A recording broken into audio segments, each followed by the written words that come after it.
was that? Posterity. You know it'd be on YouTube and go viral. Like in 30 seconds. That's right.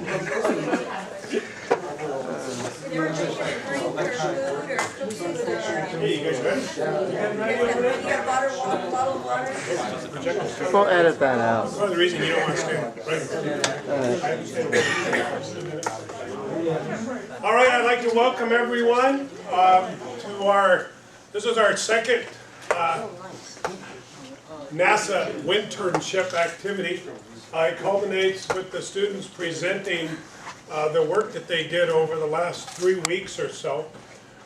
They've worked very hard at it in terms of being here every day of the week. The one group came on Saturdays because one of our helpers from Cal State San Bernardino wasn't able to make it in the middle of the week, so they decided to come on Saturday. So it's made kind of a very short January in a sense for some of us. It doesn't seem like it seemed like it was just the second or third a couple days ago, and I'm sure these guys probably feel the same way. We have two presentations. We have the first group did an investigative analysis of air quality in the Coachella Valley, since that's what the title of their topic, their presentation is. The other group worked with Lego Mindstorm robots, and they changed their title a half a dozen times, so I don't know what they'll have today. But they really had a great time. Both groups have done a really great job. It's part of a bigger project in terms of trying to encourage students to apply for and get into summer internship positions.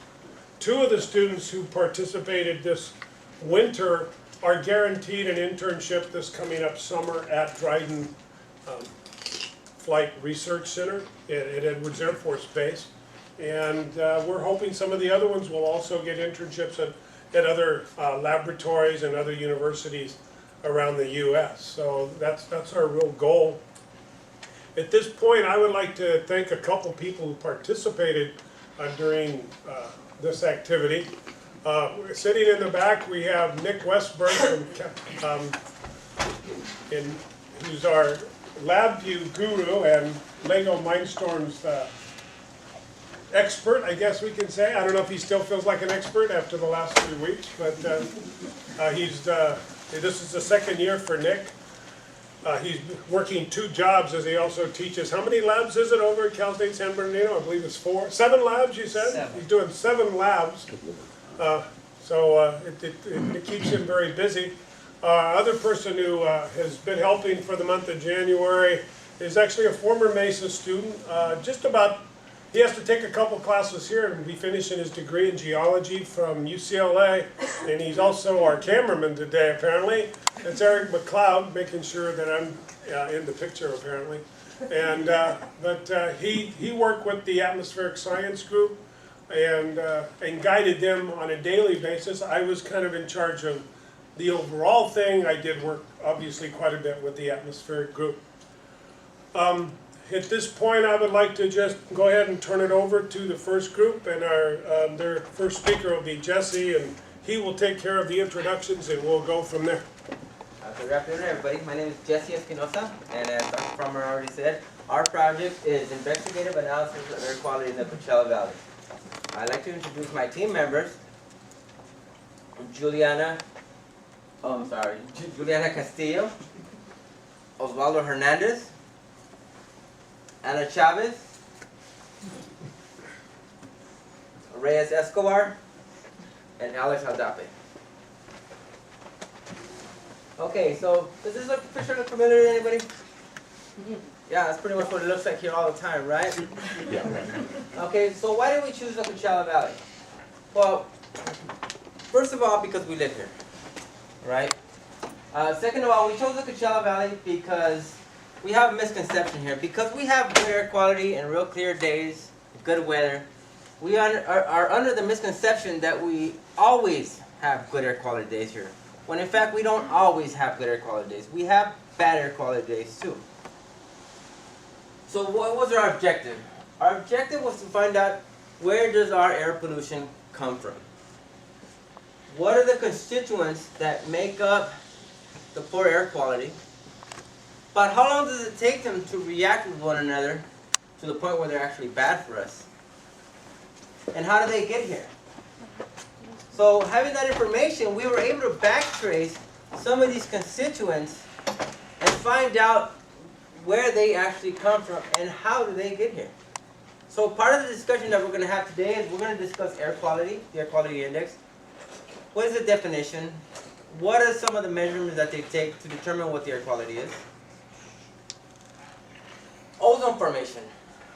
Again, the chemical constituents that make up ozone. Good ozone, bad ozone, and more descriptions and some definitions. Particulate matter. How does it form? What different kinds there are? Different sizes. And the high split model. The high split model program. How does it work? Who made it? And how we were able to use it to implement it into the study that we did. Okay. So when we started this, we agreed that the best place to start was at the beginning, right? So in order to start, we needed to understand what it was that we're studying and what it was composed of. So we're doing atmospheric chemistry. So first of all, we needed to understand what the parts of the atmosphere were. So first, we have the troposphere, which, as you can see by red in this this picture, that tiny red dot right there, that's the atmosphere we're actually surrounded by. And this puts it into scale how really insignificant we are compared to our atmosphere. This is where all the weather happens. This is where natural disasters form and take place. This is known as the region where the air turns over because there's vertical mixing in the air, and that's how you get the different weather that we experience on a daily basis. The stratosphere, or the troposphere, excuse me, has different thickness depending on the region it's over. The closer you get to either the north or the south pole, the thinner the troposphere becomes, and the closer you are to the equator, the thicker it is. So it really depends on excuse me, where you're living in the planet, on what kind of effect it will have on your life. Next is the stratosphere. As you can see, it's in yellow, so it's this little part that's right over us. Because of our study, it's only we're concentrating on our valley and what really affects us. So we are concentrating only on the troposphere.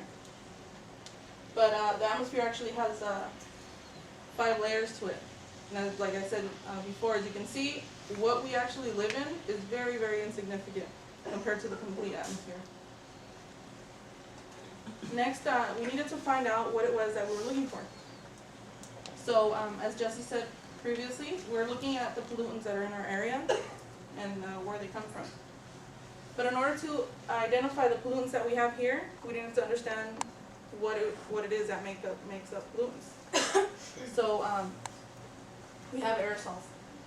The word aerosols and pollutants are interchangeably used, but it's important to note that aerosols, well, all aerosols, what they are liquid and solid particles that are suspended in different layers of the atmosphere.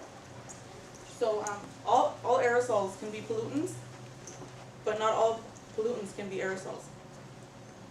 And what I mean by that is, like I said, aerosols are solid and liquid particles, but there's also gas that forms pollutants, which we'll learn about later on in the presentation. So there's 2 types of aerosols. We have primary aerosols, which are directly emitted into the air, and primary aerosols can be traced back to their original source. The main source here of primary aerosols is actually dust, which you'll learn more about later on in the presentation. Next, we have secondary aerosols. These aerosols form in our atmosphere, and they form by chemical reactions that involve those primary aerosols that are directly emitted into the atmosphere. As you can see in this picture, it shows these are the primary pollutants, And like I mentioned earlier, aerosols are known as solid and liquid particles, as it's described here. So those are suspended particles that are in our atmosphere. But as this shows, there are gases that are emitted into the atmosphere as primary pollutants. And as you can see, there's secondary pollutants up here. For our analysis, we're only going to concentrate on ozone, which is right there, and particulate matter, which you'll learn more about. This other picture shows what the products of what secondary pollutants actually look like when they react or when they form in the atmosphere. It creates a haze, and as you can see, it's not very clear. Many of us confuse it with clouds, but it's actually a nice haze that kind of interferes with our visibility most of the time.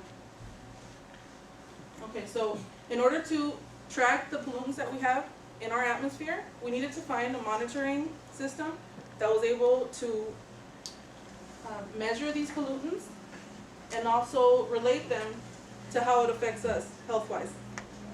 So that is exactly what the AQ, air quality index is. The air quality index is was set up by the EPA, which is the Environmental Protection Agency, and they work together with local agencies to measure these pollutants and convert the measures of those pollutants into the values that you see here. The reason they convert them into the values here, as you can see, the table goes from 0 to 500, is so the general public can have a nice understanding of what these pollutants are and how they can affect it. So the air quality index, concentrates on measuring 5 different pollutants. We have ground level ozone, particulate matter, carbon monoxide, sulfur dioxide, and nitrogen dioxide.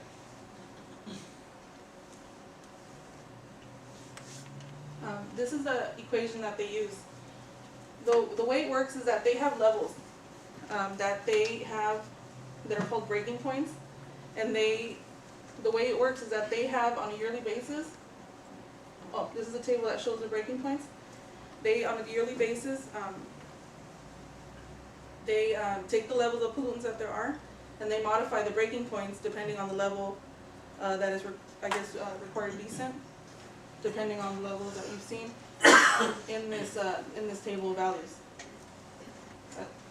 Another thing too is that the EPA, has a national standard at 100. So if anything is under 100 on this table, then we're still considered decent.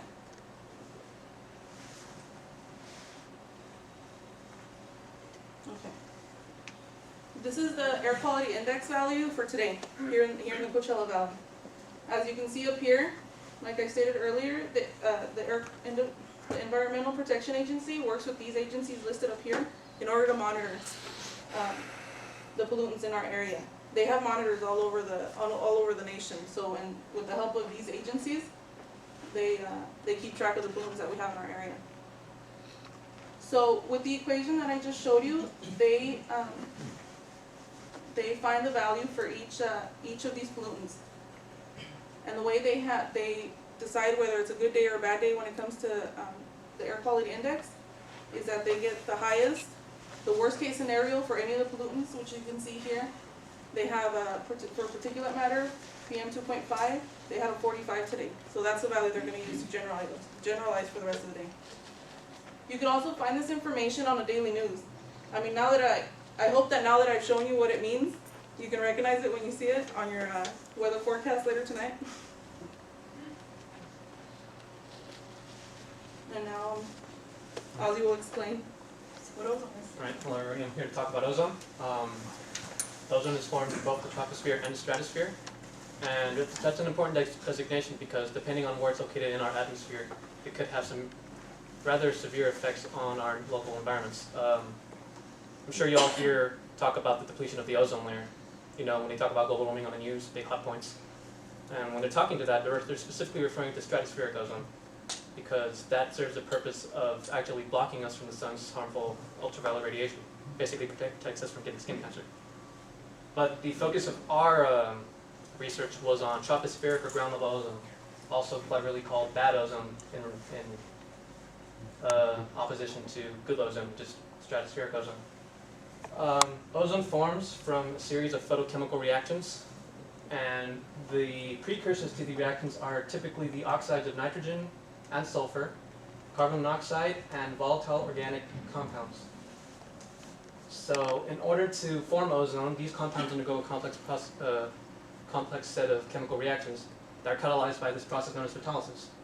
Photolysis is also known as photodisassociation, which I believe is a much more apt description of what it entails, because it's basically the light, which is a particle.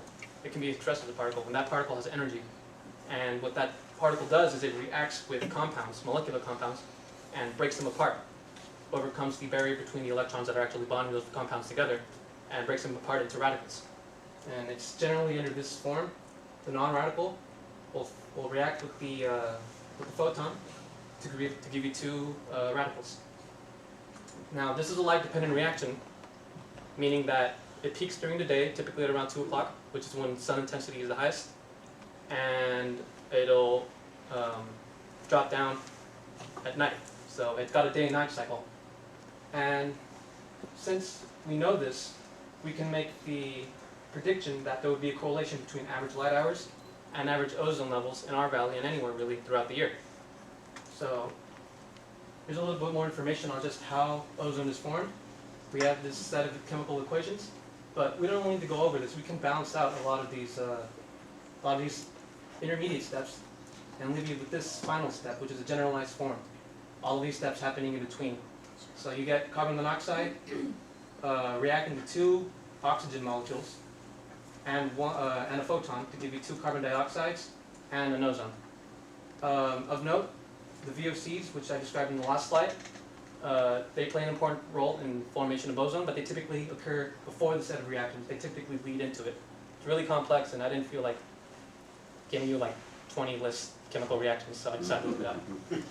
And so yeah, this picture just describes the very beginning of this reaction.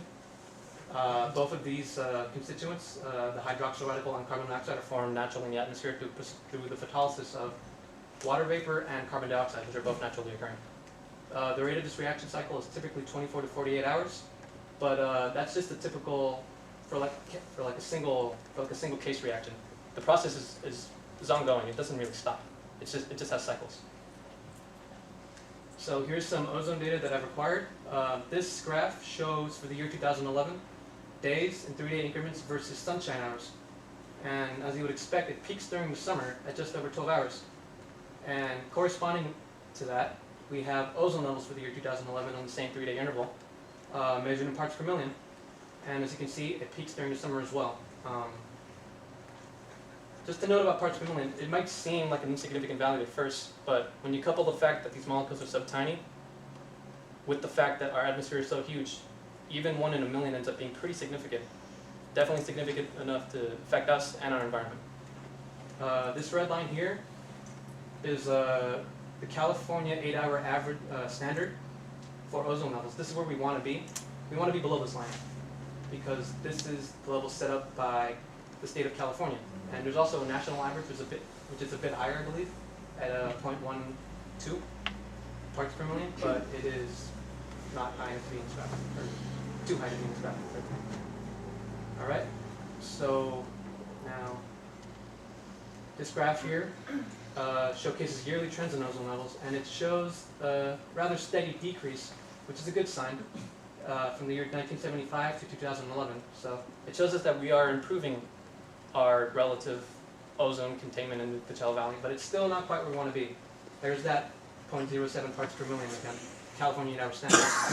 So while we are on the road to improvement, we still have some work to do.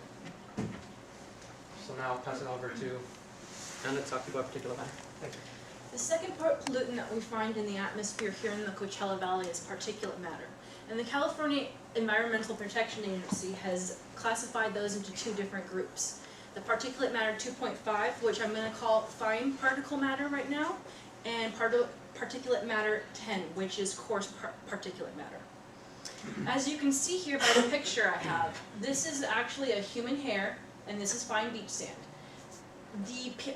The coarse particulate matter is in blue, while the fine particulate matter is in red. And as you can see there, you have to have at least 10 coarse particulate matters in order to go across one side of a human hair. And then again, the smaller particulate matter, there needs to be a very high number of those in order to create the same size of a coarse particulate matter. Now these things are formed in two different ways. One of them can be biogenic, which are naturally occurring in the atmosphere, and those are such as brush fires is a main cause of it here. Also dust storms, sea spray, and pollen. The second source that we have here is anthropogenic, which means it's man-made and it's our fault. It's the reason why it's here. This comes from vehicle emissions, wood stoves. It comes from industrial processes and refineries, quarries, and especially fossil fuel power plants. Now these are actually formed in a couple of different ways. There's condensation and coagulation. Before I start, I want to explain the main difference between these two. Both include water vapor in order to be formed. Condensation forms only with the gaseous particles, which are the fine particles, and coagulation forms only with solid particles, which are the coarse particles you can see. I'm going to go ahead and start over here on the right side of the screen, because that is for the coarse particles only, and it's simpler to explain. Now, let's imagine that a dust storm happened, and the dust is traveled up into the air. One of two things can happen from this point. It can either evaporate and form a cloud, or it can go ahead and just mix around in the atmosphere for a few hours and then come back down. That's that cycle which happens just about every day. The second one here is, the second one here is for the precursor gases. They are emitted from those anthropogenic sources I mentioned earlier. And in the nucleation process, these gases are just crazily running around in the atmosphere, jumping and crashing into each other. And they form ultrafine aerosol particles during this process. Once that happens, condensation or coagulation happens, like I said, depending on what kind of particle it is. In the condensation process, these gaseous particles, these gaseous ultrafine aerosol particles actually, get stuck in with some water vapor that's naturally occurring in the atmosphere. These things start to kind of grow on top of each other like a snowball effect, and then they then evaporate and can form into a cloud and then precipitate. For the coagulation process, the coarse particles, these ones right here, right there, they interact with the water vapor in the air, and they eventually start sticking together to form a sort of chain or a link, kind of like a necklace. Once they get to a certain size, they just kind of crash into one another to become a bigger particle. And that's where the fine aerosol particles come in, and again, they can either evaporate or they can just come down. Now, coarse particulate matter, some examples that we find here are smoke, dust, pollen, and dirt, especially the dust here since we live in the desert. It can last in the atmosphere for minutes up to hours and can travel up to 30 miles in a day. Now, I'm not really going to focus much more on this coarse particulate matter because it doesn't have as many health effects as the finer particulate matter does, but I do want to say this, that coarse particulate matter, when it is inhaled, can have a mucus buildup and can aggravate pre-existing respiratory problems. So that is a problem for certain people here. Now, for the finer particulate matter, 50% of our air here in the Coachella Valley that we breathe every single day is made up of ammonium nitrate, which is found in fertilizer. And that actually really surprised me. Oh, actually it didn't surprise me at all. One, because of all the green, golf courses that we have around here, and the agricultural land that we have at the east end of the valley. The other 50% is made up of secondary organic aerosols, elemental carbon, and primary organic carbon, which don't play as much of an effect. Now, these things can last in the air for weeks up to months and can travel hundreds of miles, which we will see later on in the slideshow. Now they're so fine and small they can only be seen with an electron microscope, and when you inhale them, they can be inhaled so deeply that they get lodged really deep in your lungs, and they can form cancer, chronic lung disease, and possibly even lead to death, and that is a very serious thing here. Well, for everyone. Now, what I have here on the graph is 2011's particulate matter, which is measured in micrograms per cubic meter. The red dotted line there represents the California average at 12 micrograms per cubic meter. That should be our highest that should be our highest limit that we ever reach. And as you can see, there are a few different days when the particulate matter is above that standard, which we will see more of later. Here we have about a decade's worth of trend for the particulate matter here in Coachella Valley. It was taken. The blue line represents the California standard again, and I just want to point out that even though there are a few dips and rises here, we are steadily decreasing in our particulate matter, which is very good for us. And now we're going to go ahead and check out some of those days that were high. Okay. What we have here is a high-split model, and it's a really neat tool that we're allowed to use that is really helpful and for helping us find wind trajectories of certain particles. Okay, what is a high-split model? It's a hybrid particle Lagrangian integrated trajectory model. And it's a program developed by the National Oceanic and Atmospheric Administration, along with Australia's Bureau of Meteorology. And what it is, it's a complete system that computes simple to complex trajectories of wind, dust, and fire as well. So how it works. It has a built-in option that lets the user download data either by monthly, bi-weekly, or daily. And since we're focusing on 2011, well, I just want to let you know why we're focusing on 2011. It's because we don't have enough data for 2012 because it just ended. So that's why we focused on 2011. So since we were focusing on high PM 2.5 days, we needed to download archived files of 2011. And once we had those, we were able to run them through the system, enter our latitude and longitude of Coachella Valley, and it would show us the wind path of the air particles. So, well, before I could go into it, the trajectory is basically a wind path that the particle takes to get to our area. And the way it measures it, we're getting back trajectories of 24 hours, and how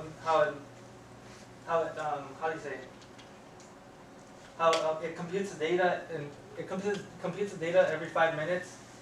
So for every 5 minutes, it computes the data where it was at for the past 24 hours. Okay. So what we have here is one of the models, and this is the PM 2.5 highs of 2011. You can see kind of trends, goes up and down. But what we wanted to focus on are the high PM 2.5 days. And what I focus on are these three. And I want to start off with the low one first. Since most of our air comes from the LA Basin, we thought most of our bad air days always come from the LA Basin. But it turns out not always. But for this high, it was actually coming from the LA Basin, Los Angeles area. And this is where we're at right here. And these spots right here are 24 hours back. So it took 24 hours to get to our area. And when it was coming, the wind path, when it was coming towards us, it was actually getting all those particles, those bad air particles, that the PM 2.5. And the next model that we have is the next highest, the second highest. And as we could see here, that we don't see the air trajectory coming from Los Angeles area. We're actually seeing it coming from the Las Vegas area. And these both are the same days, April the 15th.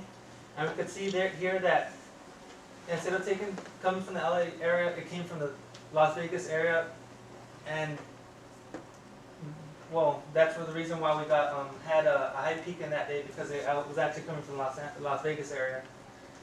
And this this anomaly here, as you can see, this is almost as double as the second highest of PM 2.5. We're wondering, you know, we found out the trajectories of this day, and it wasn't coming from either Las Vegas or the Los Angeles area. It was actually, we did some research, we found out that this is August 28th. 2 days prior, there was a big fire in Baja California, here. And we noticed that the trajectories that was giving us was coming from the south. And so, throughout these days, they were coming from the north. This is Salton Sea right here, we're about right here.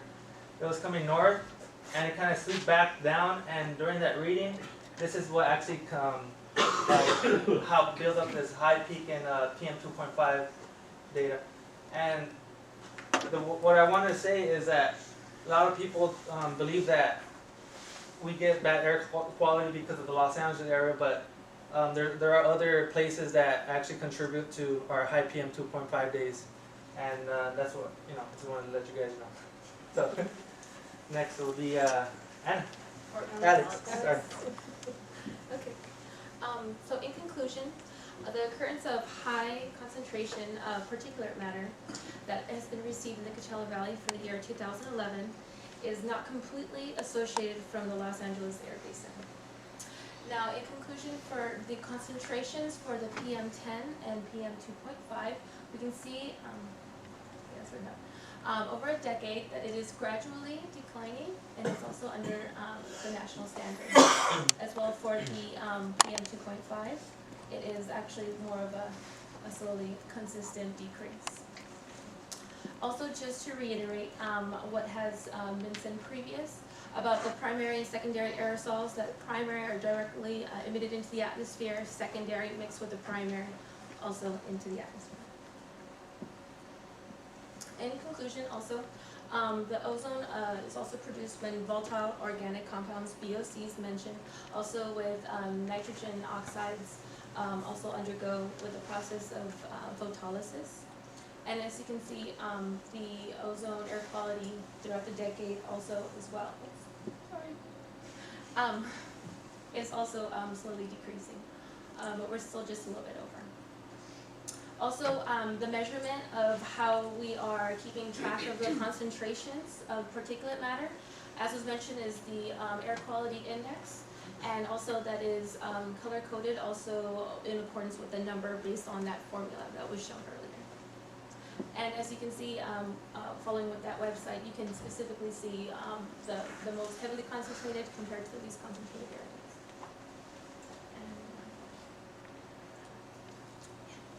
Okay, we just want to have some great thanks to people who helped us throughout our entire internship. Dr. Carl Farmer, internship director and coordinator. Eric McLeod, thank you for giving us direction and answering all of our questions. Who's our assistant coordinator? I'm sorry, Dr. Aku Asa. Awuku. Okay, I always have a problem with that. Associate professor at the University of Riverside. Also David Cocker, who was wonderful in showing us the facility over at CSERT. He's Center of Environmental Research and Technology. It was really great to hang out with him for a day. Also MESA, which is Math Science Engineering and Achievement. NASA Dryden Flight Center, we also got a trip and looked at all their facilities and just really exposed us to all the opportunities and all the research that is just amazing that we could participate in later. And last but not least, CPAIR, which is Curriculum Improvements Partnership Award of the Integration of Research, which is lovely. And in collaboration with Cal State San Bernardino, Tim Usher, PI, and Alec Sim, who also at Dryden Research Center showed us their internship, their project that they were working on, which was really amazing. So it was really inspiring. References. And that concludes our, sorry. We don't want to see where you got all of so this concludes our presentation. We're going to open this up for questions. And, oh. Okay. All right. In your research, did you stumble upon why we don't hear anything about airline pollution? Actually, when it comes to the airline pollution, that's a part of everything that we're talking about, because it's all the elements and all the particulates, all the pollution is mixed in all of that. But specifically as the increase of how much that is contributing to our situation, to the concentration that we're receiving, there is documentation on that, but it's just a part of everything that we're seeing. What's the impact? What's the degree of impact on pollution from the airlines? Because you never hear it. We didn't focus on that. You didn't? Specifically of just from the airlines, but it was more the concentration of where these pollutants are coming from. That would just be added to the emissions from vehicles, because Yeah. it's a gas burning Source. source. They would be added? Yeah, that would just be constituted as like vehicle emissions, plane emissions. So that But they don't get identified though. Well, we didn't specifically jump into that, but in overall, when we took the measurements and the EPA takes measurements, they take measurements as a whole. They don't. They have certain laws that specifically point at certain industries and regulate them. But as far as our study, we focus on the overall impact and the overall amounts. So the automobile has been squeezed, but not the airline. I am assuming that the airlines have also been squeezed, and as the EPA puts out more stringent laws to prevent certain emissions from coming out, technology has also taken over some of these things where we are reducing. As you saw by some of the graphs and some of the tables that we show, we have a steady decline in some of these particulate matters and some of these bad emissions that are being put out. So, in a general trend, we are moving in a better direction, yes. In one of your diagrams, you show the sources of pollution being the coast and inland. Is what the coast is chemical and the inland is dust? Is that fair? No. What we were showing we're showing back trajectories on those specific high days that we had. What we were showing was on those particular days, where did that air carry those pollutants from? So for example, when he showed his last slide with the fire, we were able, it kind of worked backwards for us. We found a really high day and we couldn't find a reason as to why was it so high. So then I think it was Ozzy that found it. He went back into just into Googling some information and he was able to find, first of all, they found the back trajectory. Okay, well, what's going on down in Mexico, right? And then he got into finding more information. He was able to find that there was actually a fire. So that's why you have the lines of different days. Okay, in that particular case, it comes from the south because of the fire. Did that But particular case? the pollutants from LA and Las Vegas are the same? Not necessarily. I would That's just- what I'm trying not to understand. necessarily. They would be composed of different materials because I would assume, just assumption here, that most of the particulates coming from Las Vegas were dust and dirt because there are no real refineries or factories in Las That's what I Vegas. was getting But at. in LA there are, and also to add into it, there is sea spray coming from the ocean that helps add in with the chemicals coming from the refineries in LA, and so they are two different, in my assumption. And may I add to that as we started out with this, we were trying to see how much of our pollutants really came from the LA basin. And once we got into it, we realized that we have so many sources coming here to the valley, and in addition to what we're producing and passing on, that it really would take it would be like a new internship in order to be specific on what pollutants exactly are affecting us. You mentioned fertilizer being one of the Yes, biggest contributors. yes. And in one of your slides, I don't know if you can go back to it, Back trajectory. the farming area. Where'd you guys show Area it? north of Los Santos. Yes, Yeah. it showed high concentration. Is that because Oh, definitely. The fertilizer Uh, or the Yes. topography? It Yes. definitely accounts for it, especially with the ammonium nitrate, because we have a lot of dairy up there. So that's one of the leading causes of our valleys up here in the valley. So we eat that. I have a question. It gets, Well, we breathe it. it's all over. That's farming. Yeah, Both. We inhale it. pretty much, it's everywhere. You had a question, sir? Yeah, I have a question. I'm looking at your references here and trying to figure out the original source of the data. Is it the AQMD for the particulate in the ozone? Yes, So it's all covered by the AQMD in this area? yes. Okay. That's where I got the authority that I got. And do you have to go through secondary sources or can you go to them directly? It would just take what it took is it took going to them, but they have a lot of like sub pages, so it just takes a lot of weeding out. Sometimes when you think you have a solid direction and you have a solid page that you're gonna go to, you click on it and then you realize like, oh wow, this just took me like gave me 18 more turns that I need to get what I was looking for.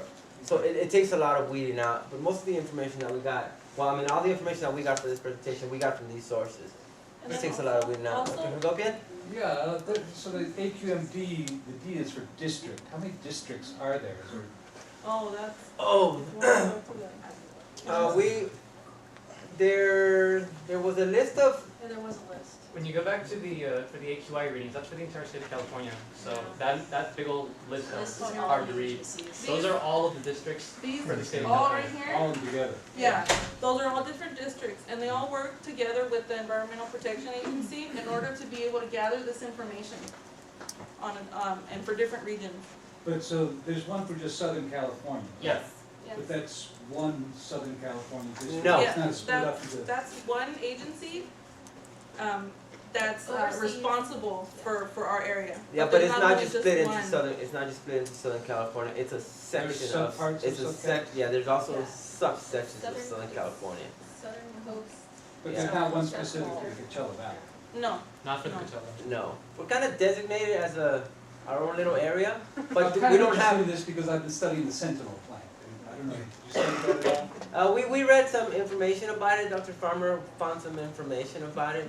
But in whole, they put out, what, like an 800 page, explanation. You know, kind of when you go to court to give you a contract and there's some verbiage in it, you're like, what is this? Yeah. Yeah, so there was some information on there, but not a whole lot, well actually not much that we can use for our study, for our So presentation. what I'm interested in is that plant emits ammonium nitrate, sulfur dioxide, and that gets mixed with the carbon monoxide from the I-10. And that's all gonna be generated right here in the valley. And I'm wondering what Yes. kind of effect that's gonna have on PM. Well, one of the things that I personally looked up is I wanted to get an idea. Go to ozone. Yeah. Actually, Hold on, Alex. One of the things that I personally read up on was I wanted to compare that plant compared to a coal burning plant, just for my benefit. So I was able to find that carbon dioxide, the amount that a plant like this produces compared to the other plants, it produces only about 20%. And the nitrogen, something you mentioned, it also is at about 20% of the other ones.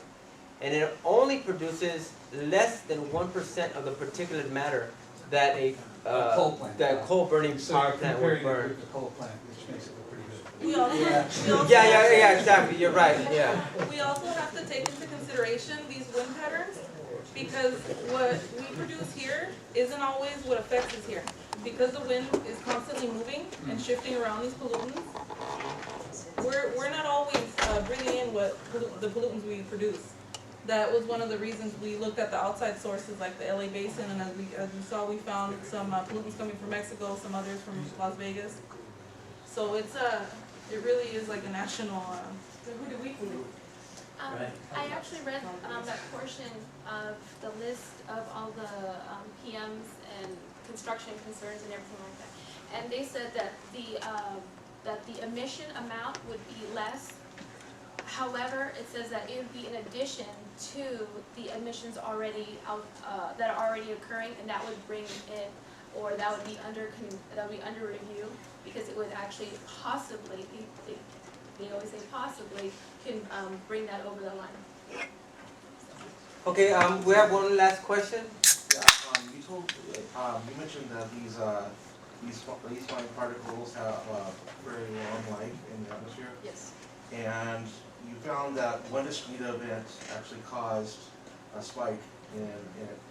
Now, we know that the wind patterns are always changing and stuff, but since you traced it only one day into the past, could there have been a discrete event, possibly like wildfires in Arizona, that contributed to, not necessarily in Las Vegas, but maybe somewhere else, a discrete event that could have caused that spike?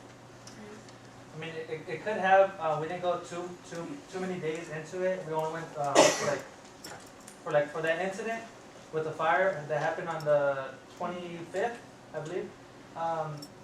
For those consecutive days, we noticed the wind pattern just kept going north and north and north. And on the 28th is when they got the reading, and that's when all the smoke and the particles were in our area. But that's a very good question, because we didn't, for the heights peak in like Las Vegas trajectory. Because we get air from Las Vegas all the time. Yeah, we do, but we didn't really go so many days to see if there was actually a fire there, because we didn't find any fires during that time. So we assumed it was coming from the Las Vegas area. What's that little red spot on one of the slides north of Vegas? It's a very high concentration, but it's very small. I think that's Salt Lake City, Utah. Solid? I'm pretty sure It that's was in the it. conclusion slide. Yeah, that conclusion slide. I find that That place, interesting. yeah, that place is very, very polluted. I was reading an article just the other day on it. Very good. Very polluted. Is Salt Lake? I'm pretty sure that's Salt Lake City. Yeah, Salt Lake City. Yeah. That's about where. Well, we have another team that needs to come up and do their presentation, so we'd like to wrap it up and thank you for your questions.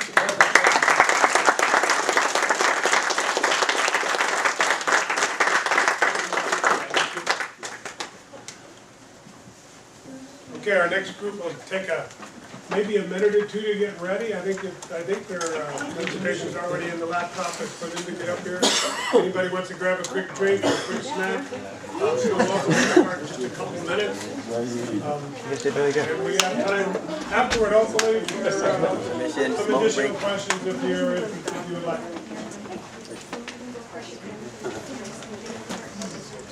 Very interesting.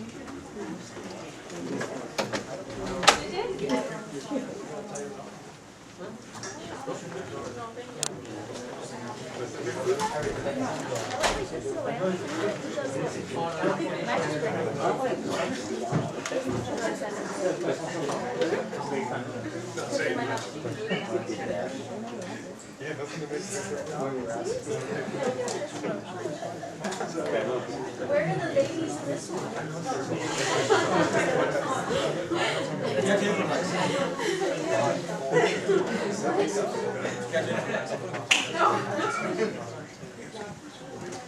Are the robots ladies?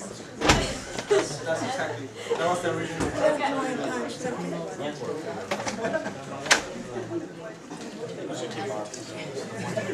no, I'm not. That's where please,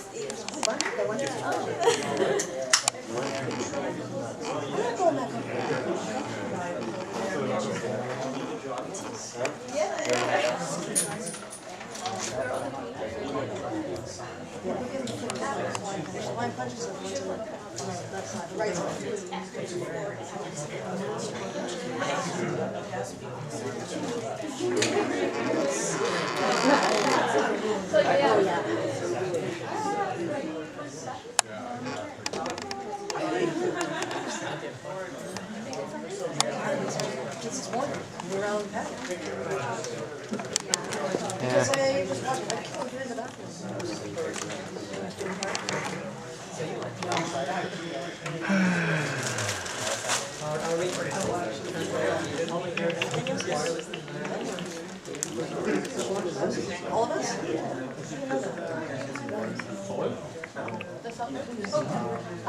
The microphone.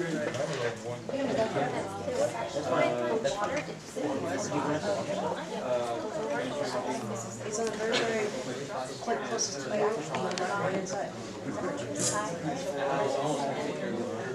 The actual fine ring. They just like them, yeah?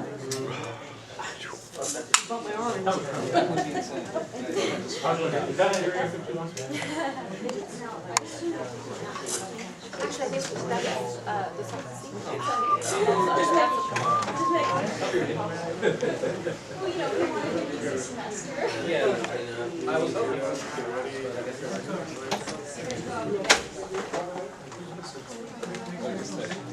what?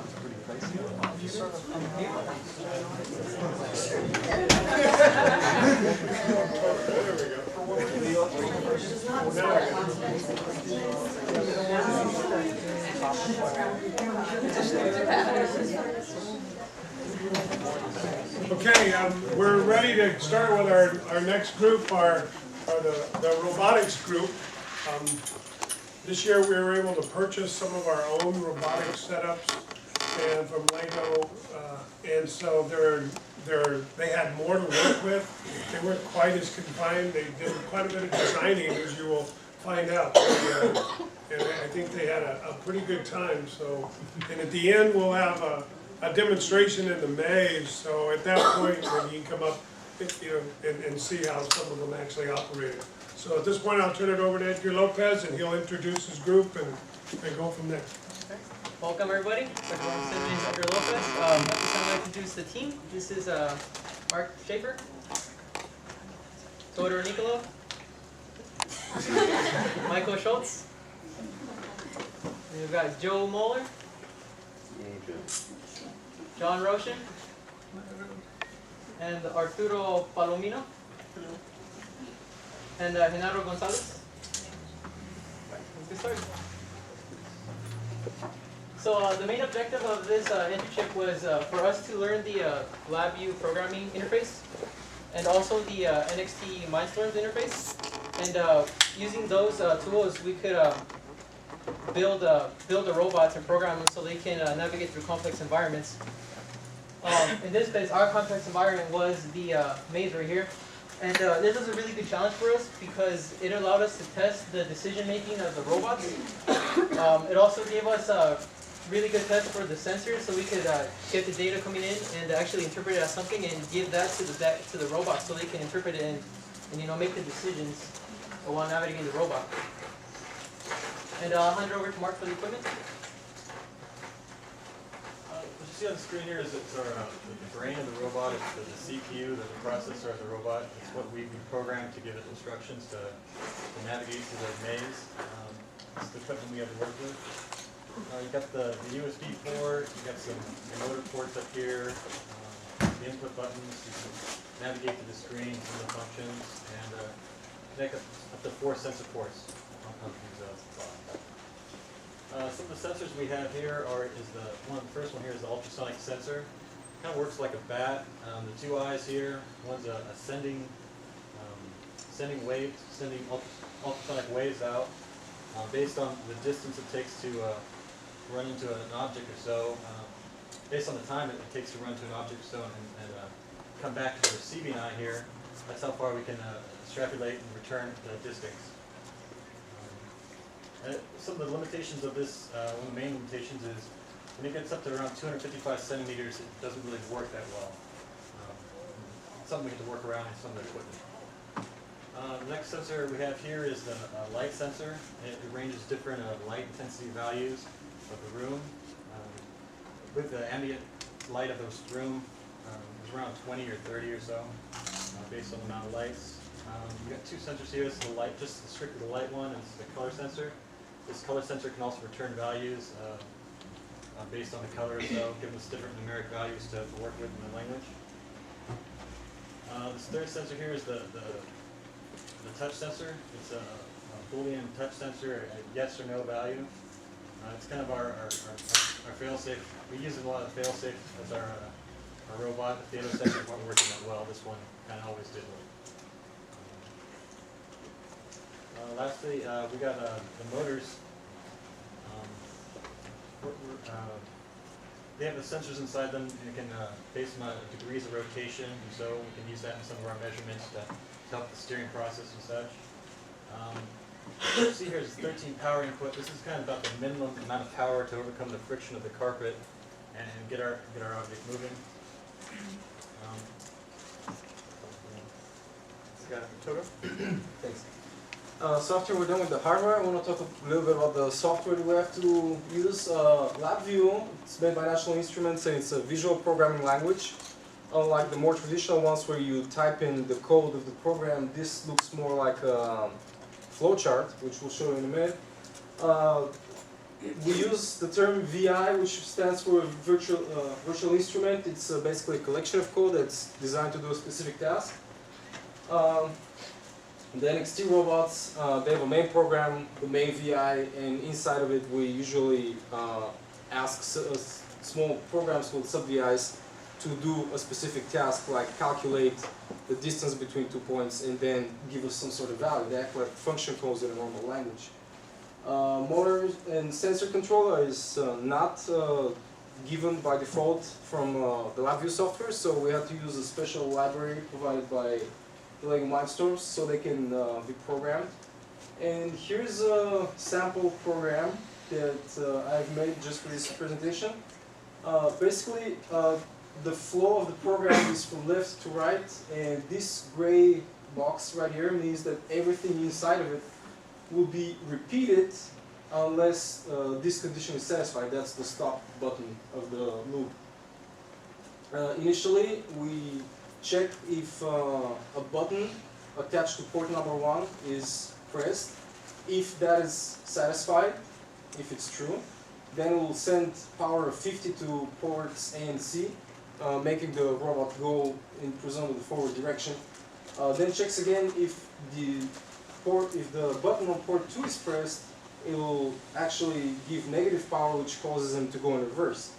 After that, we'll do a small pause of 100 milliseconds and check if the orange button on the brick itself is being pressed. And that usually won't be the case, so we'll go to the beginning of the program again. Check the button, check the second button, and check for the enter button. And finally, when you click the orange button in the middle, that will cause it to exit this loop and stop the program. And we'll stop the motors, and that will be the end of the program. There is no actually any way you have to show that this is the end of the program, so just is where it ends, that's that. Essentially, this program, what it would do is the robot starts at rest, and when you press one of the buttons, it starts going forward. You press the other button, it starts going backward, and that continues to infinity until you stop it with the orange button. And now let's go. Alright, so an algorithm is just basically a set of steps, or certain, you're kind of telling the bot what to do in order to achieve a certain goal. And we use various algorithms to get the bot to certain things that we wanted. For example, one of our goals was get the bot to follow light. So right here where you're looking on the screen is a differential for a light sensing program. And so what it does is, assuming the bot has 2 light sensors, one on the left and one on the right, then what we can do is we can take the difference between the readings and multiply it by some scalar, and we can feed that to, like, let's say the steering, so we can get to get the bot to either follow the light or go away from the left. So that was one of the algorithms we used for this program. And then for the ultrasonic sensor, well, this one you can do various things. Basically, it reads the distance that is away from a certain object, and then you can get it to do various things depending on what you're trying to do. Like for example, if you want to navigate the maze without hitting the wall, then you can just say, okay, when you're X distance from the wall, I want you to stop, or something like that. And using case structures, kind of like what Toro showed, you can make it so the bot can do different things depending on how far it is from that object. So you can have it so, like, if it's 50 centimeters from the wall, I want you to slow down until you're 20 centimeters from the wall. Once you're 20 centimeters from the wall, I want you to stop and maybe do something else. And then as far as a touch sensor, well, this one is pretty much, keep doing what you're doing until you feel something, you touch something. And then once you touch something, move on to a different part of the program. And then Joe will continue with the next part. So a state machine is a machine that's supposed to have multiple states that it can go into based on different types of input. that it takes. A classic example is a vending machine. Based on what buttons you push, it'll change into a different state of releasing some kind of snack or drink or whatever. So we had to use the idea of a state machine to program these robots to change between the two states of either trying to navigate the maze based on whatever type of algorithm we're using for that, or else to switch to following another robot that might have a light source attached to the back of it. So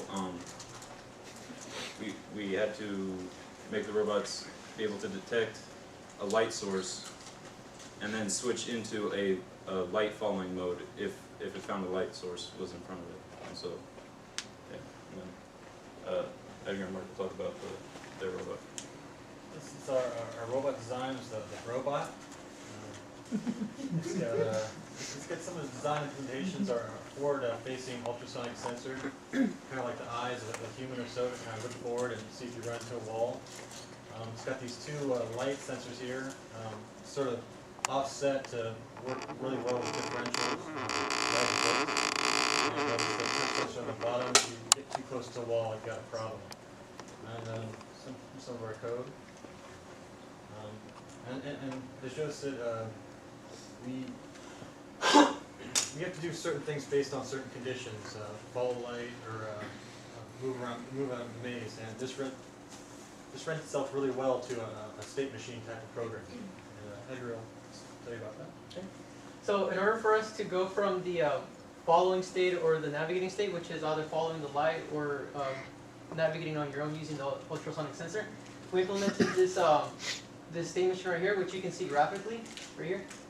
And so what the process, it begins with the initial state, which usually it's meant to prepare the machine for whatever process it is. In this case, it's being used just to transition to the scan for light state. And in the scan for light state, we're actually using the differential that they talked about to look for that light. And so from here, what could happen is it could find the light, which is the transition phase right here. And if it does, it'll go to the follow light state, which will take the outputs from the differential to be able to steer the wheels towards the light. From there, if it loses the light, it goes back to the scan for light state. Now, if it doesn't find any light, it'll go into the navigation state, which is just basically, for our robot, it's just to go straight. One of the problems that we saw in our robot was when it was going straight, it would kind of like curve because one of the wheels was spinning faster than the other. So we actually implemented a auto-correcting steering algorithm, which I'll go over after this slide. But in this, for right now, it'll be going in the go straight phase. And one of two things can happen here. It can either find the wall through the ultrasonic sensor, or it could find the wall to the touch sensor. So if it finds a wall with the ultrasonic sensor, it'll trigger the turn state, which is for our case, we made the robot turn 90 degrees to the left first, scan for the wall with the ultrasonic sensor. If it sees a wall, it'll turn around 180, which is basically going to the right and go that way. Otherwise, if it didn't find the wall in the first initial left turn, it'll just go straight. And the backup state is what it'll do is if it's bumped, that means it's really close to the wall, so it should back up first, and then it goes to the turn state right here. And then after all that, it goes back to the scanning for light state in case there isn't any light source around. So here's the autocorrecting steering algorithm that I talked about. So the main problem that we saw was one of the wheels was spinning faster than the other, and that caused it to turn one way more. So what we had to do first is we had to get the angular velocity of both wheels, which you can with the Lavi because it has the built-in sensor, so you can get the revolutions per time. And so we had to calculate that. And we got the actual linear velocity of both the wheels using this formula, radius times the angular velocity. Once we had that, we could find the average velocity of it, which we call the target, which is basically means we want both those wheels to be spinning at that velocity, so they both spin, at the exact same time, so they go straight. In order to achieve that, though, in LabVIEW, initially when you call the function to actually make it go straight, you put in some power input, and it turns out that even if you have the same power input on both of the motors, one might spin more than the other because of the condition of it. So what we had to do is we had to somehow compensate for that and add additional power or subtract it, whatever is needed, so they could match the speeds. In this case, we call it the power difference, which is what we need to add or subtract to the original power that we had, so we can get the target velocity. And this formula right here is what actually gets us that difference that we need to add or subtract. And finally, once we got that, we add it to the original, so they both match the velocities pretty well. And this is actually calculating all the time in the robot, so it's actually always doing these calculations to compensate for it. So as like say I picked it up and I slow down one wheel, the other wheel should slow down with it too. Okay, here's Arturo's robot son.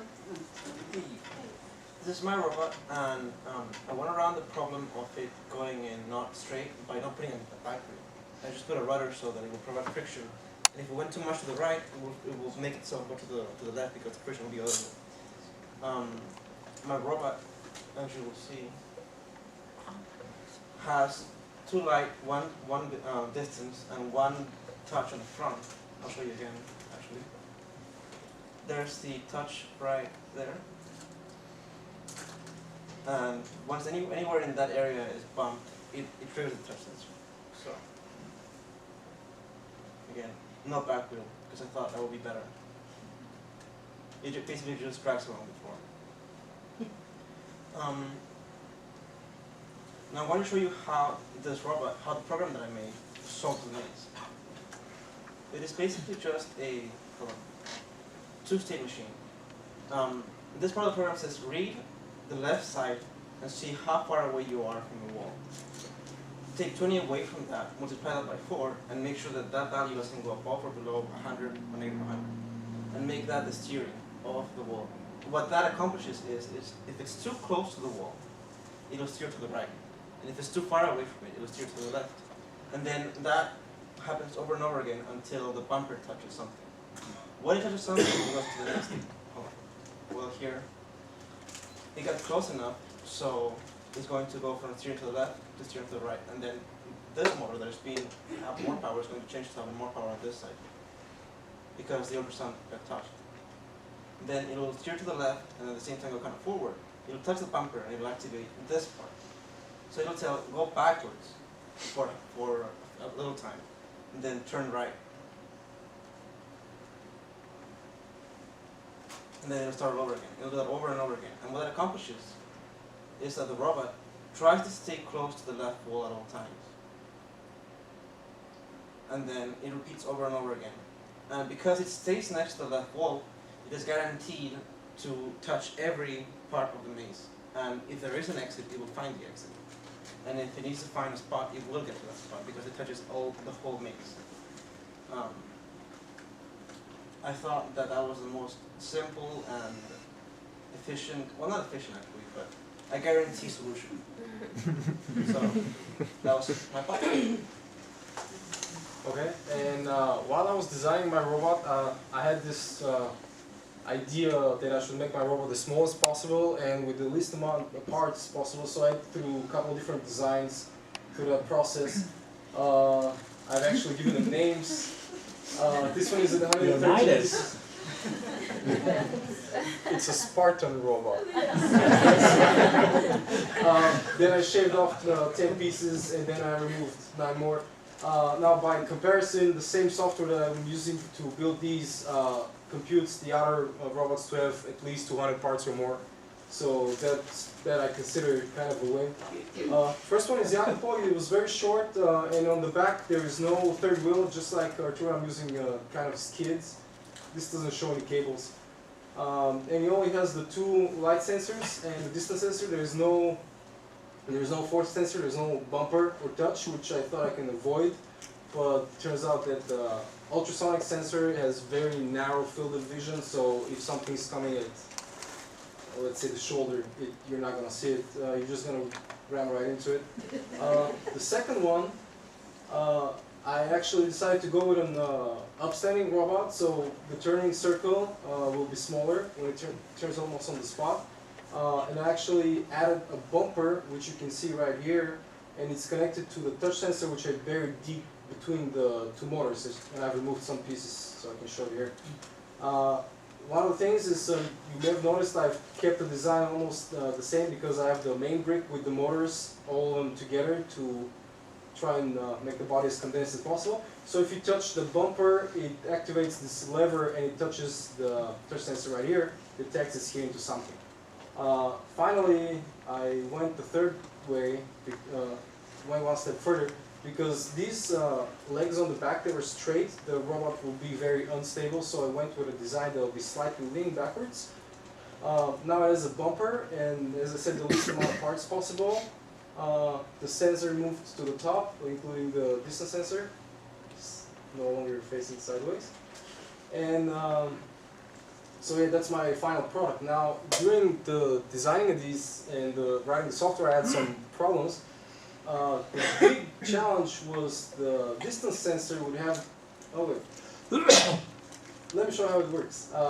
It's running through the maze and it will stop within a certain distance of wall. Then it will turn, make a 90-degree turn. After that, it will activate the sonar and do 180 degrees of scanning in front of it. Then it computes the data, decides which way will be the best to go, and then just go from that direction. Now, this is a little ideal situation that's happening right here. My biggest problem was the sonar, because as I shown in this diagram, if you face it straight at the wall, let's say it gives you 100 centimeters, but because the echo travels and bounces off between walls, it'll actually report a longer distance in this way, and they'll make the robot go into the wall. I had that problem, so I had to write the program to actually get around this. First, it will acquire the data, that's the 180 degrees of sweeping. Once in a while, I'll have spikes of data that basically says the distance too much, and these will be very bad values that I just wanted to eliminate, so I started off with an algorithm that will round the data. And as you can see, it passes it once, and there's the second pass, which is even more, and if it has any spikes, they'll be gone usually over here, but with the second pass, I'm absolutely certain. Now, I ran into an interesting problem where it will be sideways to a wall and it'll think that's the longest distance, bump, reverse, and they say, okay, I'll scan again, scans again, and the middle again says that's the longest distance. And I just had to implement some sort of filter that will say any values that you have in the middle reduce their desirability, because why did you stop in the first place? That's because something was in front of it. So there is the third filter, which you can't really see here very well. I call it the M filter because it makes the shape of an M. Here's a simulated demo of how it works. If you have all the data have the exact same values and you run the M filter, it shaves off up to 50% the closer it is to the middle. Hence the name. So after between here and here, actually the values should be a little bit shrunken if they're closer to the middle. After that, it says the maximum distance is 187 centimeters at position 21, and it reports the full array size because for debugging purposes. And after that, it just goes in that direction. During the state machine problem, we wanted to make it follow a flashlight, which presented another problem. It was when there's too much light in the room, we wanted to follow a flashlight, but when there's too much light in the room, or if there's sunlight coming through the door, it would actually go turn this way, and it was undesirable effect, as you can see. So my idea was to modulate the flashlight in such a way that make it flashing, and when it's flashing and you know the frequency, if you detect a light source and you can say, is that the flashlight, is it the sun? Check for that specific frequency, recognize it, and then go in that direction. So that was overcome. It actually works from a bigger distance because of that recognition. The third one was, as Mark mentioned, we have 4 ports for sensors. And in the LabVIEW software, I found out that these 3 buttons, while the program is running, you can program it to recognize the pressing of these 3 buttons. So Mark and I actually designed this double lever system, so when you push this lever inwards, like it is here, you actually press the button on top, the brick can register it and then make a decision of that, basically giving you 3 more touch sensor, which is pretty good. And I believe it's Mike. Or Alright, so this is known as the Minotaur, mainly because of the 2 horns it has on the top here. But this wasn't the final bot that we had. We had prototypes like in any other project that we do, and there were about I think 2 other prototypes before this one. The first one was using I think 2 touch sensors and the ultrasonic sensor. I didn't really like it too much because then we couldn't put two light sensors on it. So then I went with a different design where I scrapped the touch sensors and I went for 2 heads are better than 1. I put 2 ultrasonic sensors pointing on either side, left and right, imagining and thinking to myself, well, it'll be easier going through a maze if it stays in the middle looking up at the wall. And that also presented a problem because it couldn't see forward. So I put a touch sensor underneath again, and I lost my 2 light sensors again. So I had to change one last time, and this is what we ended up with 1 ultrasonic sensor to the side, 1 forward, and then the 2 light sensors in front. And this design works really well because now it follows the wall, sees what's in front of it, and it's just a lot easier to program. And so to program it, I'm going to leave it to these other 2 guys. Okay, so it has 2 algorithms, the light flow and the wall navigation. I'll talk about the wall navigation. What it does is it has the sensor on the right of it and the sensor in the front. And so it's constantly taking in readings from the right wall, and it wants to stay a distance of, we had it at 20 and then we changed it to 15 centimeters. And so what it'll do is if it's too close to the wall, then it changes the steering so that it'll actually steer away from the wall. And then it's constantly reading, so if it gets too far away, it'll steer back towards it, and it stabilizes pretty quickly. And so then it stays a good distance away from the wall. But as it's going along the wall, if all of a sudden it sees the value of the distance of the wall become very large, as in if the wall is not there anymore, then it'll make a hard right turn, because it'll assume that, you know, if I turn right, then there will be more wall to follow. It's just a turn. And so that in that way it'll keep to the right wall. But what happens if it didn't turn right, it turned left? That means that there's a wall in front of it. And so that's when the front sensor will detect a small value. So that means it's too close to something in front of it. So then it'll automatically turn left, because that's going to be the case. If it was a right turn, it would have already turned right. So it must be turning left. And there's a video of it happening. So it keeps seeing the wall, and that's why it's turning. Or no, it's missing that wall, so that's why it turned right. But then it got too close to that wall, so it turned left. And there, yeah. And then here's the code.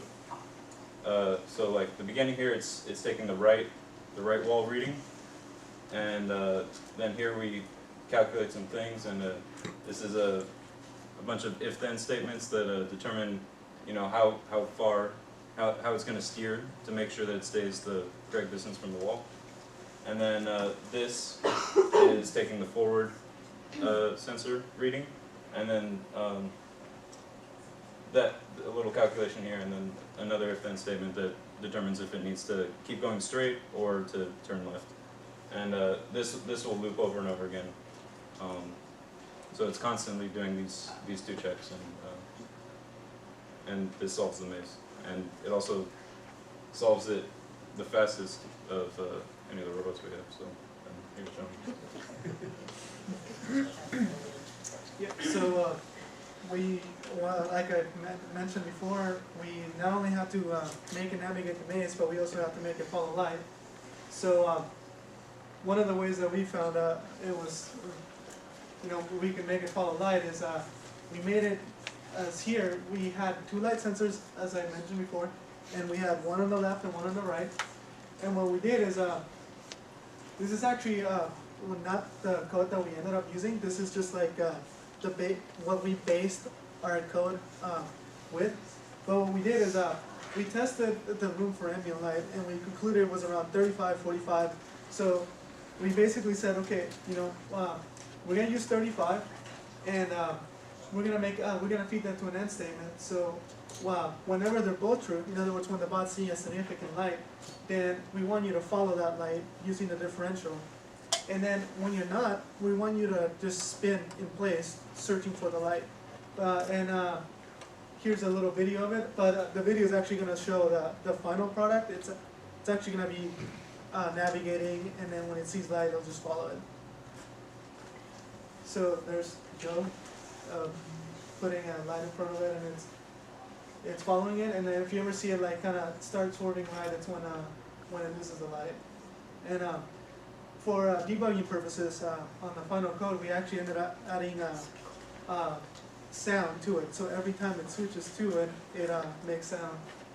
And then here's a state machine. In other words, we wanted the bot to be able to navigate through the maze, and then when it sees a light, follow it all in once, so that whenever the light goes away, it starts following the maze, and then vice versa. So what we came out, instead of using some random value to determine whether or not light was significant or not, we decided outside of the loop that the first thing the bot should do is this light sensor average. And then if you see these boxes, our code isn't that big because we used a whole bunch of sub-VIs. In other words, we made like one code, and then we made it a function and just plugged it in like that, so it would be nice and neat.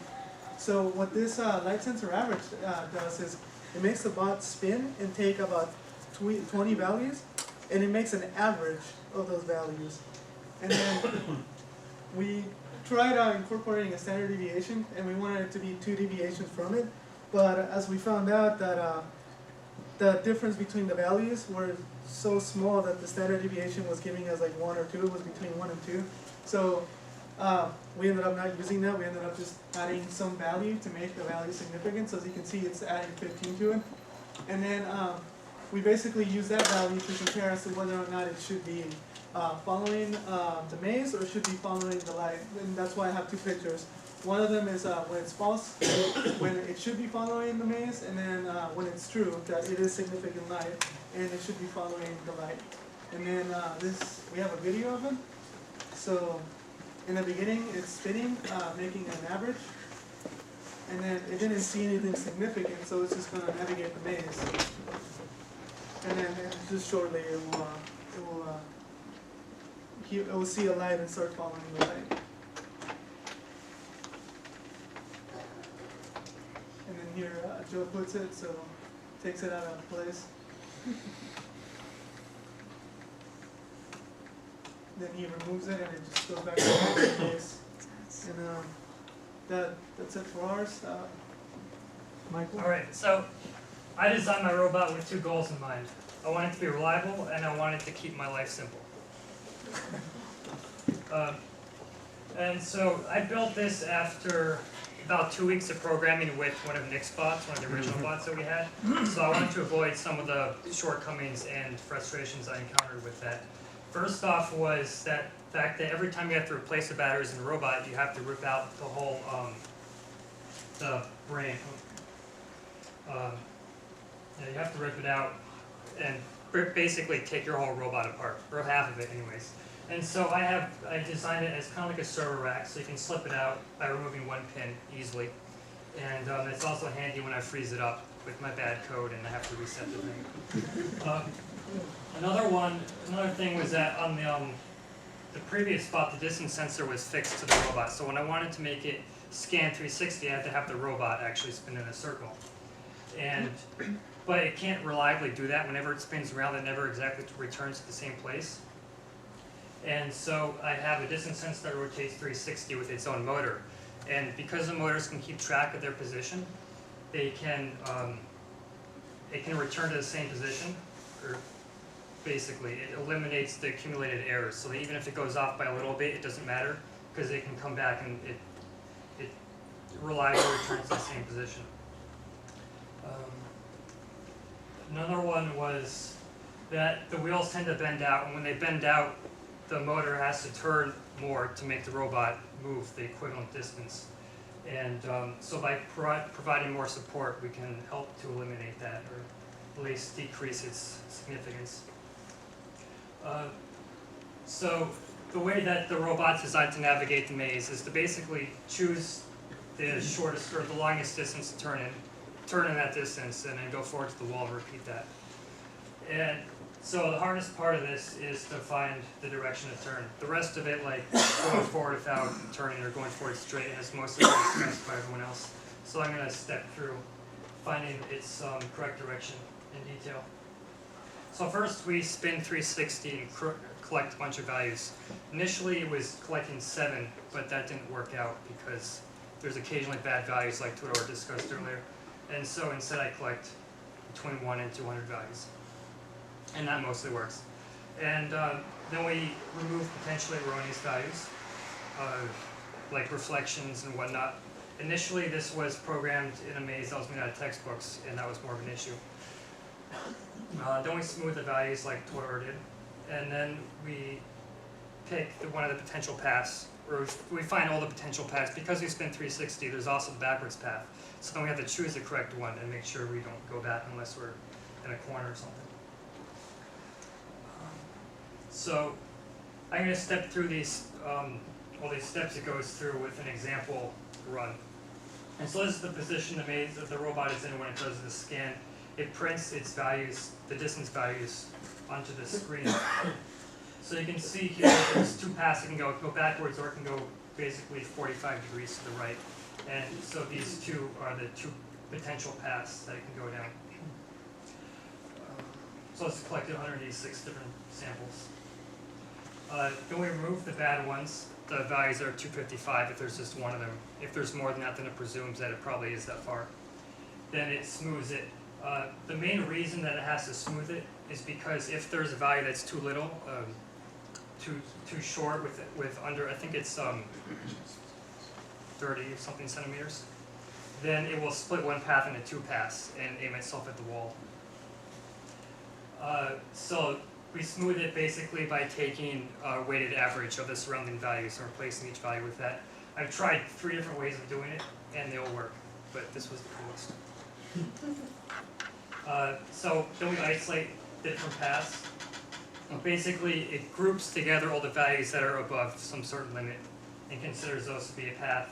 So it's found 2 of them, and then it has to choose from among those. It chooses the path that's closest to the forward-facing direction that's above some certain threshold. And this is how it marks its chosen path. To determine which actual direction we're going to pick, which area inside the path we're going to turn to, we calculate the centroid of the path. And doing this instead of just taking the midpoint, it allows us to take into account the fact that not all of the distance, not all the area of the path is evenly distributed. As in the example you can see, there's a really short area and then there's the long area. So this is still mostly part of the wall, and this is where we want to go. So we can turn closer to the direction we actually want to go by taking that into account. And you can see the difference down here. And that was the first one. The second one I did, the second way of programming it, takes into account certain geometries of the maze to navigate it faster. It presumes such things as having right degree angles. This is not the code. This one, the first one. This is much simpler. So we go forward to the wall. It's less complicated, I should say. We go forward to the wall, we look left and right, and then turn into the direction with the longest distance. And repeat that throughout the maze. And a video illustrates that nicely. So it goes forward, it looks left, looks right, and then turns the right direction, which is the farthest, and repeats that.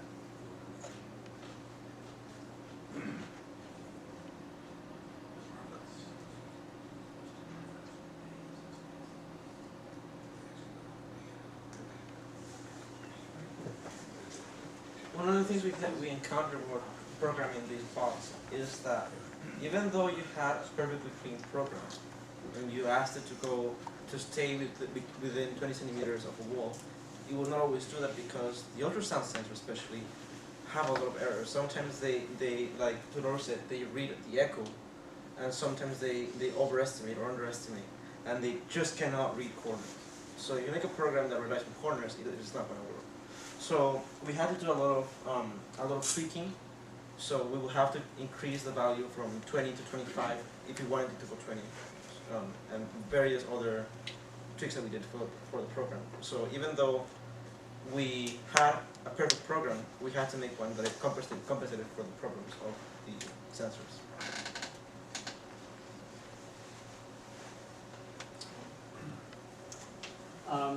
Well, after these 4 weeks of coming here almost every day from sunrise to sundown, we had to have learned something. And see, these are some of the things we learned.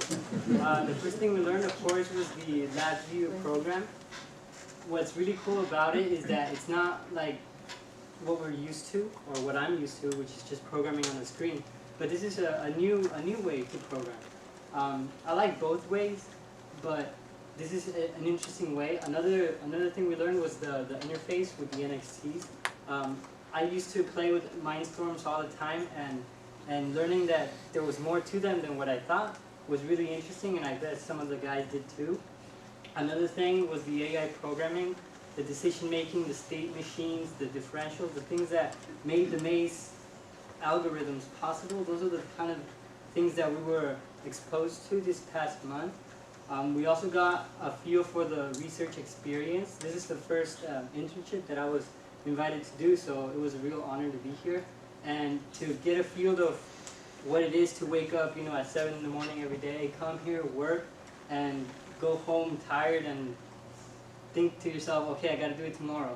So it's like a real job having being here. And it's really fun. It's really fun coming and playing. And in another respect, it gets us a little more serious about, is this something we want to do, like research? A lot of people, a lot of laboratories invite people, come, do research with us, do this, do that. And through this experience, we were able to see if that's something we enjoy doing. And finally, I'm going to leave it. So as any good research project has the goal of answering the questions that we started with, I believe if it's a good research project, it should also raise some questions in the end, so you have further ideas to explore. And me as a co-founder of the Skynet Robotics Club here on campus, we had a couple of ideas for, I'm particularly very excited about it. Once the semester starts, we can start working on these. First of all, Joe and I actually played around a little bit, and we made that joystick that actually can detect 4 ways of movement. And I actually left it there, and then Joe programmed a Pictionary on one of the bricks that you can play. And I think he made a new program with, I think he said there's some squares going around the screen, and you were another square supposed to avoid them. That was pretty fun. Another thing is that these bricks have Bluetooth compatibility, so we can actually interconnect between 2 of them, so remotely you can connect one to go through the maze and cheat and do it faster than everybody else. The other idea is Mike's robot, the way the bricks slid out, like I said, it looks exactly like a server rack. So I was thinking, what would it be, because we have 4 bricks that stay with us here at Nestle. I was thinking, what if we actually have 4 of them connected together? And I said, that's a fun idea, what would that accomplish? And then I realized that we don't have the limitation of 4 sensors and 3 motors. We can have up to 12 motors and up to 16 sensors, which I found very cool because it can give you a lot of ideas. If you can do even more complicated state machine, you can take even more decisions, you can have more obstacles because, for example, if you look at a leg, you need at least 2 or 3 joints. So you can do a leg instead of leg instead of wheels. So that's one of the potential ideas. Like that. Basically anything with legs instead of wheels we do, and that's it. At the end, all robots got out. So that's all we got. It's the conclusion of our presentation. But before that, I'd like to give some special thanks to Carl Former, Nick Westbury, and Alex Sim. They really helped us a lot through this project, and we really appreciate their support and their encouragement and their hard work that they provided, for us to succeed. We want to thank the NASA Curriculum Improvements Partnership Award for the integration of research, CI Pair. Finally, want to recognize College of the Desert, Mesa, and Cal State San Bernardino. So that's all.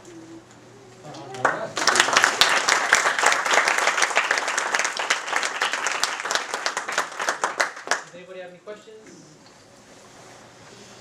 I have a comment, not a question. I couldn't help but, while you're listening, talking about your robots, which actually should start of being a child. The things that you learn, the obstacles, the challenges that you learn, basically is what we're required when we cross an intersection. Yeah, yeah. So you want to take into account, like things that are coming at you, like objects. So you want to use like your sensories for us. We have vision and things like that, and that sort of gets mimicked with the ultrasonic sensor. Of course, it's not as fine as it. Like it's very limited, but you sort of get the idea of like you kind of like can be aware of an object in front of you, and so you compensate for that because you don't want to crash into it. Yes. Would you anticipate being able to use some of the sensoring and motor programming that someone could use for, say, a disability? So if someone had limited eyesight, could they use something obviously much higher up, but an extrapolation of some of the things you've done to possibly be an assistance to someone in that situation?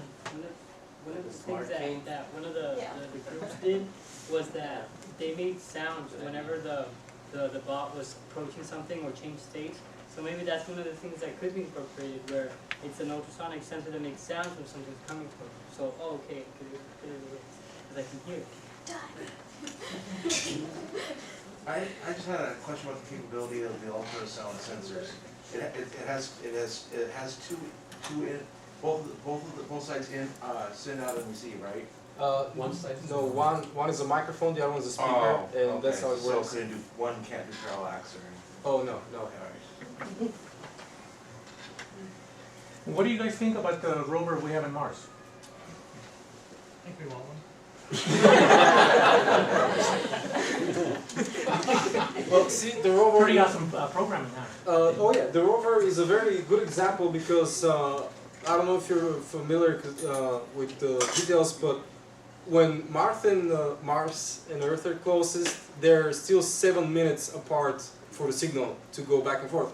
So if you want to do a remote control, it's absolutely out of the question that you can do anything with that kind of delay. On the other hand, you don't want to have a robot that does everything automatically, because a small bug, you can just run into something. So what they're doing is they look at a 360 view and they tell the robot, go to that point. That's the remote control of it. Then the robot is actually traversing the terrain, observing, making decisions. Should I go over that rock, or is it too big? Should I go around it? Things like that. That's very, very low level of what's happening. You said it's a 7-second delay. 7 minutes. 7 minutes. Sorry. 7 minutes. Yes. The signal going, same strength, then coming back. Strength doesn't matter. It always travels at the speed of light, because it's light, even though it's in the radio frequency. Yeah, it takes 7 minutes. So if you wanna flash a light, you say turn it on. Take 7 minutes to go back. Take 7 minutes to tell you light is on, because it's good to have a feedback. Then when you turn it off again, let's say you do that immediately, you have 14 minutes to flash light on and off. And as I said, for practical purposes, it's impossible. So you need to have some sort of artificial intelligence and a state machine that will make these decisions with better precision, of course. Thank you. Is that 7 minutes now? I mean, because we're very when they're closest. Yeah. Now it's like yesterday.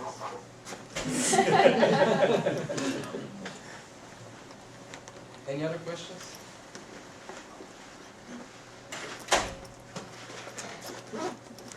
Well, I'd like to thank everybody for coming. Let's give our both groups another round.